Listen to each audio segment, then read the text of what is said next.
Identify the key turning points that caused the colonies to go from Loyalist to Patriot. This is a periodization question. Okay. Before I get started, you need to know some basic background info. The Treaty of Paris, for example. The Treaty of Paris was signed during the end of the 7 Years' War, which was also known as the French and Indian War in North America. France ceded all mainland North American territories except New Orleans, so they can retain the Caribbean sugar islands. And Britain gained all territory east of the Mississippi River.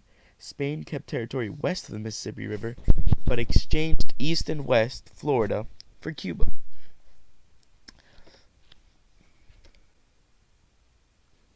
Right here, you can see all the land that was gained during this, during what occurred, which was all this land between the Mississippi River and the Proclamation Line. All that land was gained. As you can see, Britain, it was huge. It owned tons of land. So America, it was really brave for facing off against such a huge country that had so much power, and they could do so much things to just completely ruin them. So yeah, the British just waltzed on in there and just took it all over because they were like the strongest during that time.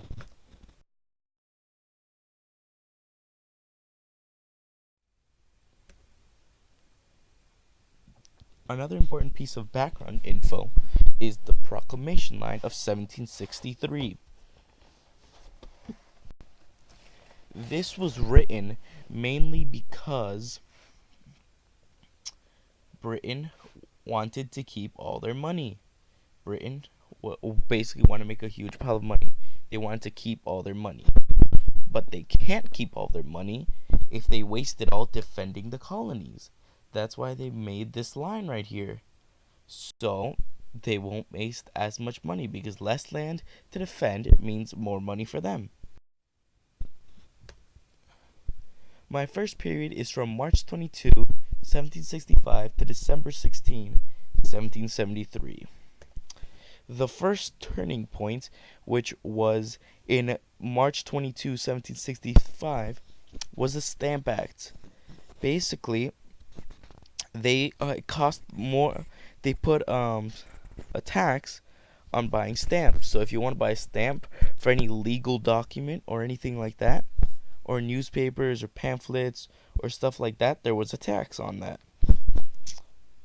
Then there was the Quartering Act, which basically allowed British soldiers to walk into your home, be able to like eat your food and do stuff like that, and you can't do anything about it because you're soldiers. Then there was the Virginia Resolution, which basically was the Virginians.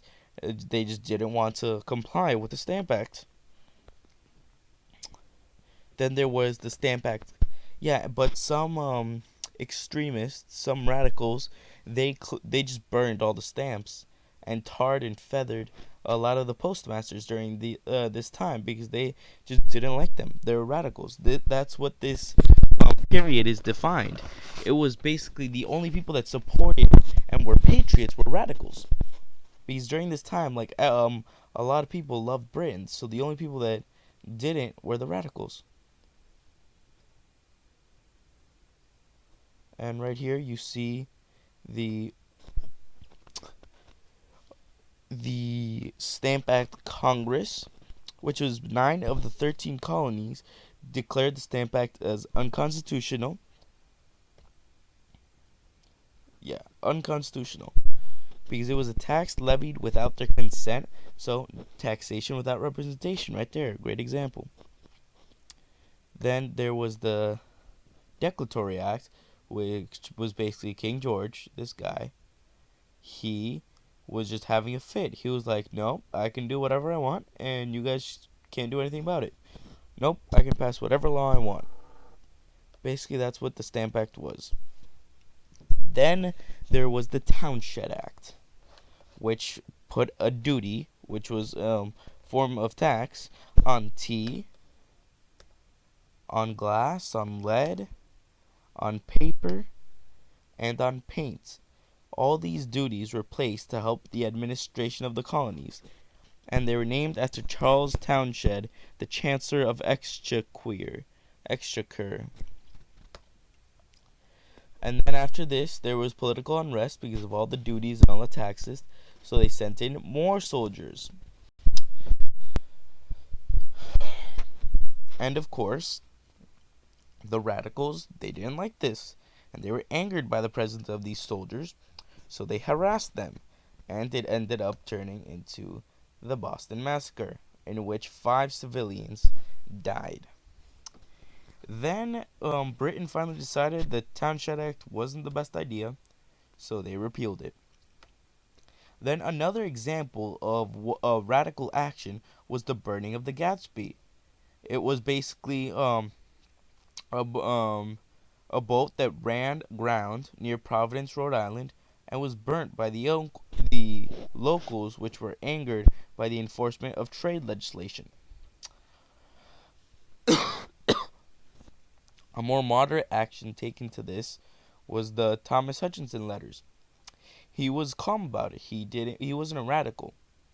He just made a letter saying, "How can you guys not notice what's going on? That they're basically Britain's clamping down on our rights."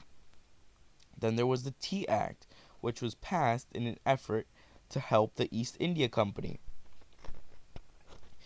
It basically it was a form of indirect taxation, so taxation without representation. So the colonists got really mad, decided to throw it all into the harbor. Again, this was done by rebels, by radicals, and these radicals, they dressed as Indians. They dressed as Indians and threw it all into the water. And this led to our next period, which, yeah, this was really bad because, well, it made Britain really mad because they threw a lot of tea into the water, which was what they didn't want to happen because the whole point of the act was to help out their East India Company.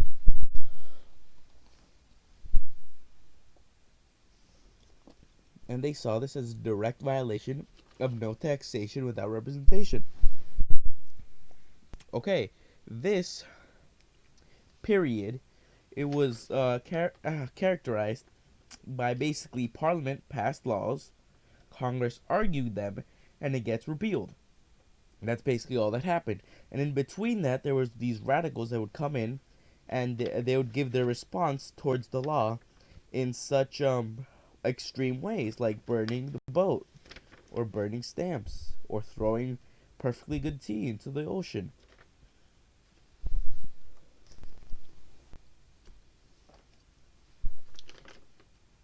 The second period is characterized by moderates. This was the time where the moderates started to become patriots. And it all started with the Intolerable Acts. The port of Boston was closed until the colonists paid for the destroyed tea. The royal governor, which was a governor assigned by the Britain, could ban town meetings, which is basically stopping local legislature. And British officials accused of crimes would stand trial in Britain instead of Massachusetts, which was basically a direct violation of jury of your peers. Then a new Quartering Act was passed. This new Quartering Act was the same thing. It allowed British troops to be quartered in colonial buildings. So, of course, they didn't like this very much. So the Continental Congress got together and were against it. And then the first battle happened. The Battle at Lexington and Concord. And then Congress appoints George Washington to be Commander-in-Chief of the Continental Army. And they issued 2 million bills of credit to fund this army. But of course, as we know, because of inflation, these bills became basically worthless. Then there was a major battle at Bunker Hill. the colonists held the top of the hill, while Britain was was trying to get to them, and the colonies lost because of lack of ammunition, and supplies. Then there was the Olive Branch Petition, in which Congress said endorsed the recognition of American rights, and it basically asked George III for a ceasefire, and George III just rejected it outright. And on August 23, 1775, he declared all the colonies to be in open rebellion.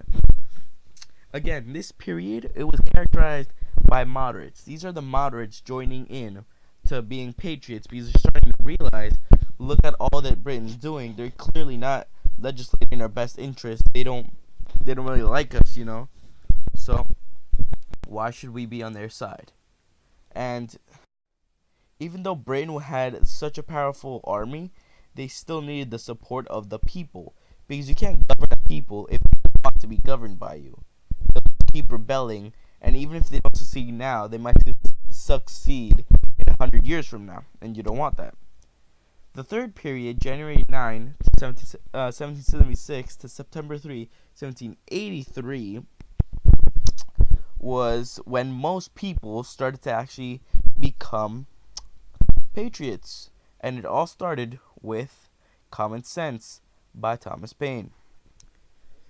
And after this, France started providing covert aid to Americans. Basically, without Britain's consent, they supported the colonies. Then the Continental Congress issued the Declaration of Independence. And at the end, to summarize it all, we clearly won.